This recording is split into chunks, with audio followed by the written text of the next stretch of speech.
Hi guys, so I got a couple requests to do like a tips video for EF college break trips.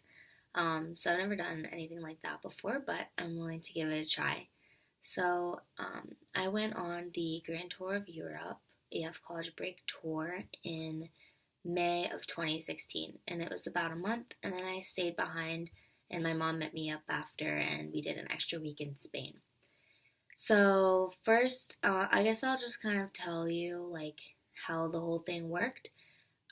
Everybody flew out from wherever was most convenient for them. I flew out of Miami and got a direct flight to London Heathrow.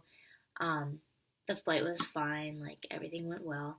And then a representative from EF met me there, had like a sign with my name on it, and drove me to the hotel where we checked in. I kind of freshened up.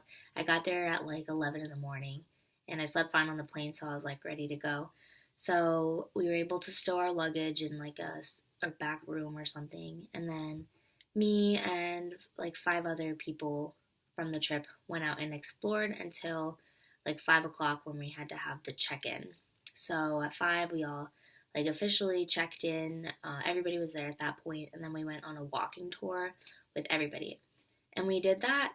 We did the walking tour with everyone in the group at every city we went to, and it was optional. So like toward the end, we kind of skipped out on the walking tours because there are so many of us.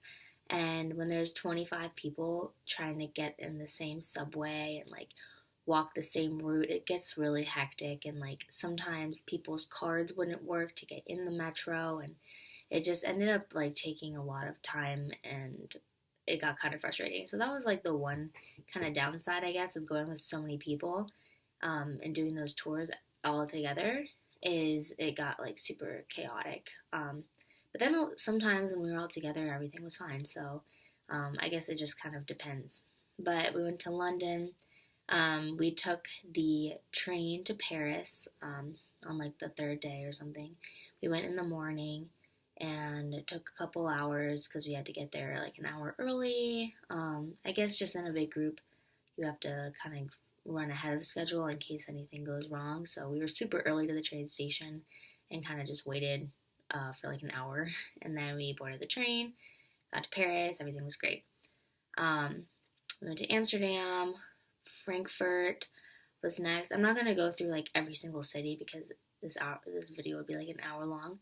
One thing I have to say about Frankfurt, and actually every place, is like the amount of days they tell you you're gonna be there, subtract one, because sometimes a whole day that they like what they count as a day is actually just like a couple hours, because most of the time you're gonna be taking a charter bus from city to city, which takes a long time. That was another like thing about the trip, was there was a lot of travel time.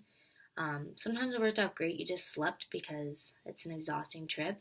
And then sometimes it'd be like, oh my God, we have like an 8 hour drive ahead of us.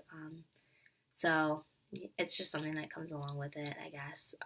And for the price, like it works out because you really can't beat the price that they give you. But anyway, back to Frankfurt. It tells you you have a day there. You really just have from like 7 p.m. until the next morning. It was literally just like a layover stop. And then we went to Switzerland, which was beautiful. Venice, again. Just take out a day. Take out a day that they actually tell you, because you'll be on a bus for the day, most likely. But the good thing about taking the bus is that you get to see a lot of other places. Like for example, on the way to Venice, we stopped in oh my gosh, I'm gonna forget the name of the town. Um,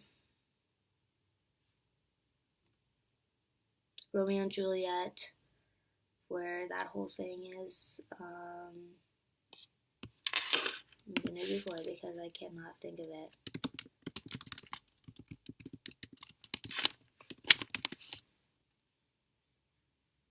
Verona. Wow, I can't believe I forgot that. But yeah, we stopped in Verona, which was nice. And then Rome.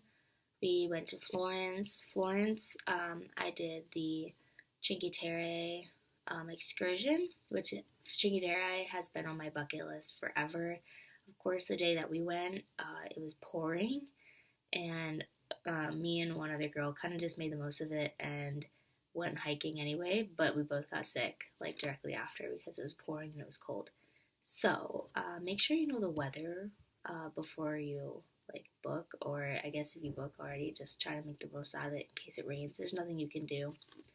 Province was actually really nice. I didn't have many hopes or like expectations for that, but we went on a cool like kayaking excursion, which was included, which was really nice.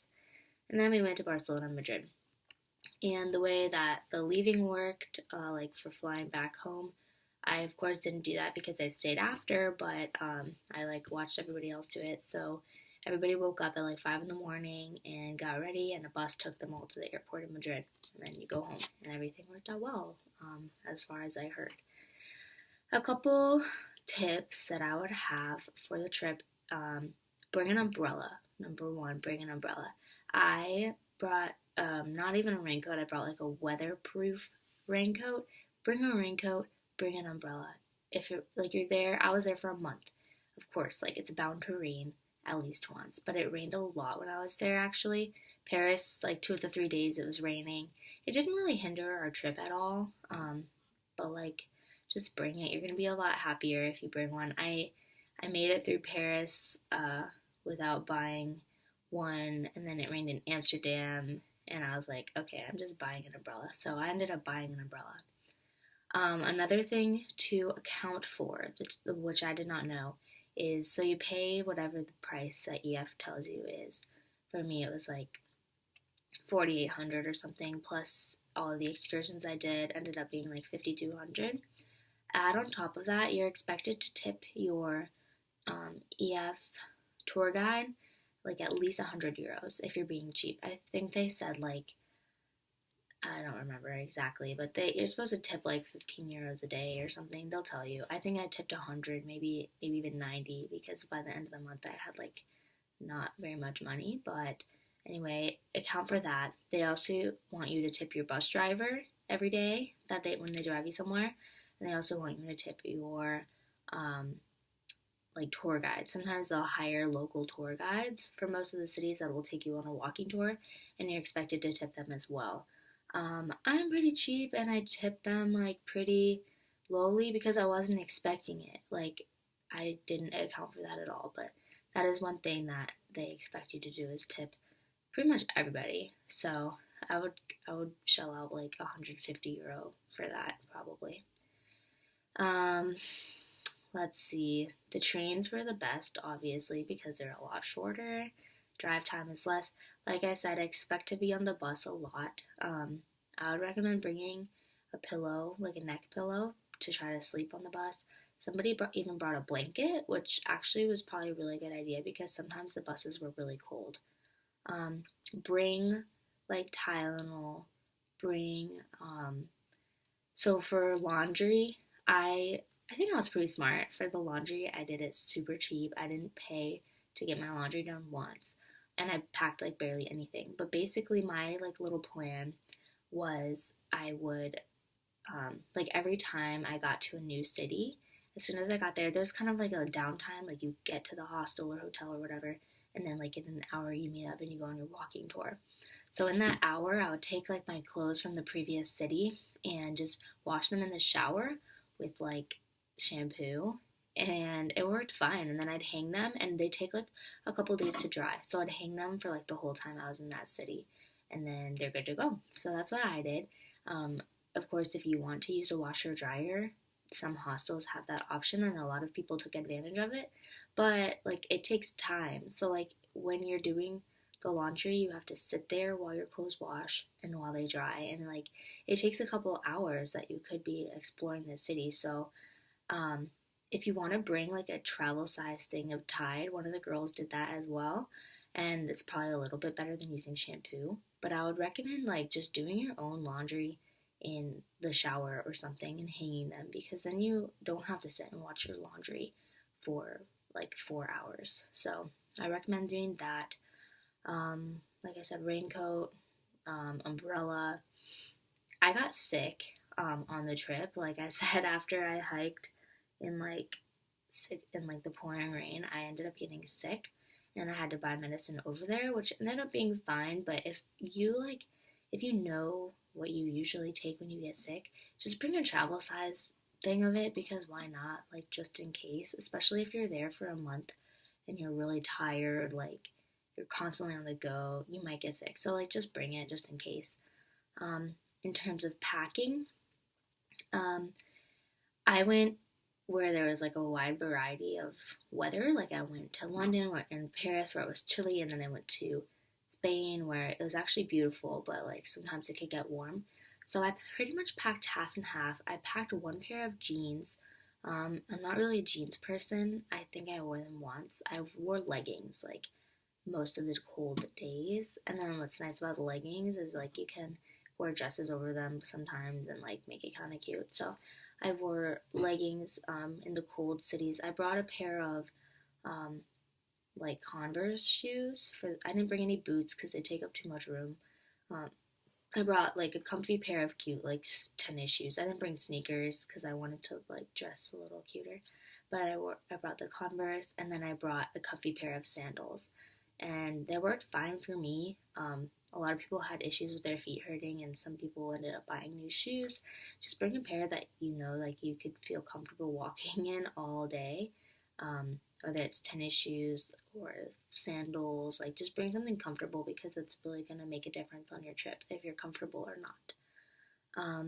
I brought a couple long sleeve shirts, um, which ended up working out well because I wore them. Like I said, about half my trip it was kind of chilly, so a couple long sleeve shirts, a couple short sleeve shirts, and then I brought like 2 skirts with the shirts that could make like 4 outfits if I interchanged them. I didn't bring any shorts. Um, I don't know why. I just didn't. Um, and then remember, for churches and things, you're gonna have to wear something that goes below the knee. So you can either bring a dress if you're a girl. Like, if you could bring a dress that goes below your knee, or what I did is I just brought the leggings and like slipped them on underneath my skirt, or just wore leggings, and it worked out fine. Um, One last tip I have is plan out what you want to do in the free days. You're gonna have some group activities, like in Rome, you're gonna see the Colosseum all together, which is great, and like all that stuff is included, which is awesome. But you're gonna have a free day in every place that you are, and it works out a lot better if you know what you want to do beforehand. They send you some tips and things, which is really nice, but for me, it worked out really well because I had just a couple things in mind that I wanted to do in each place, other than the south of France. But it worked out really well, and like a couple people just kind of latched onto me because I had a plan of what I wanted to do, and it just like saves you like some stress, I guess, of like trying to figure out what you want to do while you're there.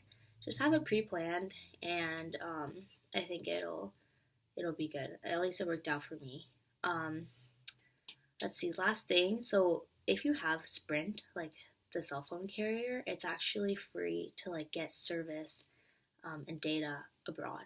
So I had Sprint. It was like a lifesaver because I could use a map, like it was called City Mapper, and I could use that, and it would tell me exactly how to get wherever I wanted. So that saved a lot of time too, and a lot of stress, because I literally just followed the directions. Um, but the links, I made a couple videos on my trip. If you want to see like pictures, videos, whatever, I'll post the link in the description, and you can check those out. And then if you have any questions, you can just comment below, and I'll answer them. But I hope this helped. If you're considering booking a trip on EF, I highly recommend it, especially if you haven't been to Europe before, or if you have no one to go with. That was my situation. Was I had actually been before, but I wanted to see some other places, and I wanted to go like not with my family, just as like a college student. And so I went by myself. I met a bunch of people on the trip. Obviously, it was a great experience. So I highly recommend it. Of course, like not everything's going to go your way because there are 25 people on your trip. So you're going to have to be a little bit flexible, or you're going to have to be willing to just go on your own and do what you want to do, as long as you're safe. Like always travel in groups unless you feel like super comfortable and it's daylight. Just be safe. But yeah, if you have any questions, feel free to comment and I'll answer them. Thanks for watching, I guess. Bye.